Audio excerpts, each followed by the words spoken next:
आंटिलियार 26तम महलारे काहींकी रुहंती मुकेश और नीता अंबानी। सान पुअर बाहाघर परे सामना को आसी एभली खबर जहां सुनिबा परे आश्चर्य हो जाइछन्ति लोके। हेले 26तम महलारे मुकेश अंबानी को परिवार काहींकी बसबास करती आपण जानिछन्ति कि कौन रही एहा पछर कारण आसंतु जानिबा। रिलायंस इंडस्ट्री चेयरमैन मुकेश अंबानी घर कौनसी महल ठारू कम नुहे। मुकेश अंबानी परिवार जेउठी बसबास करती से घर ना हेउछि आंटिलिया। दुनियार सबुठारू दामी घर मध्यरु आंटिलिया भारतर सबुठारू धनी व्यक्ति मुकेश अंबानी अटे। तेबे अंबानी परिवार 27 महला विशिष्ट आंटिलिया रे बसबास करती जो नीता अंबानी, अनंत अंबानी, आकाश अंबानी, श्लोका अंबानी, राधिका, प्रीति अंबानी और वेद अंबानी रुहंती। तेबे 2012 रे अंबानी परिवार आंटिलिया रे रहिबा आरंभ करथिले। तेबे सेतेबेले घरर मूल्य पाखापाखि 15,000 कोटी टंकारु अधिक हेबो बोली आकलन करा जिथिला।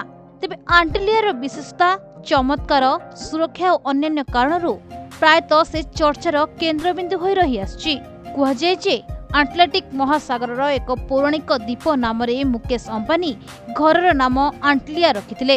मुंबई स्थित आंटिलियार उच्चता 27 महला विशिष्ट होइथवा बेले घर 4 लाख स्क्वायर फुट रे निर्माण करा जायछि। 2010 रे आंटिलिया निर्मित होइथिला। 27 महला विशिष्ट मुकेश घरे 6 महलार केवल पार्किंग रही। सुनिबाकु मिलुछि जे अंबानी परिवार सेमानको विलासपूर्ण घर आंटिलियार 26तम महलारे रुहंती। हेले काहींकी से 26तम महलारे रुहंती आपण जानिछन्ति कि मुकेश अंबानी तांको परिवार सह आंटिलियार 26तम महलारे रुहंती।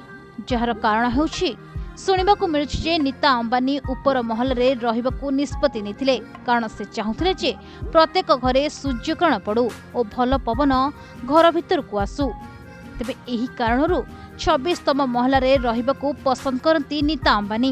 तेबे आंटिलियार 26तम महला को काहाकू प्रवेश पाई अनुमति मिले नाही। केवल किछि घनिष्ठ लोकंकु 26तम महला को जिबाकू अनुमति मिलिछि।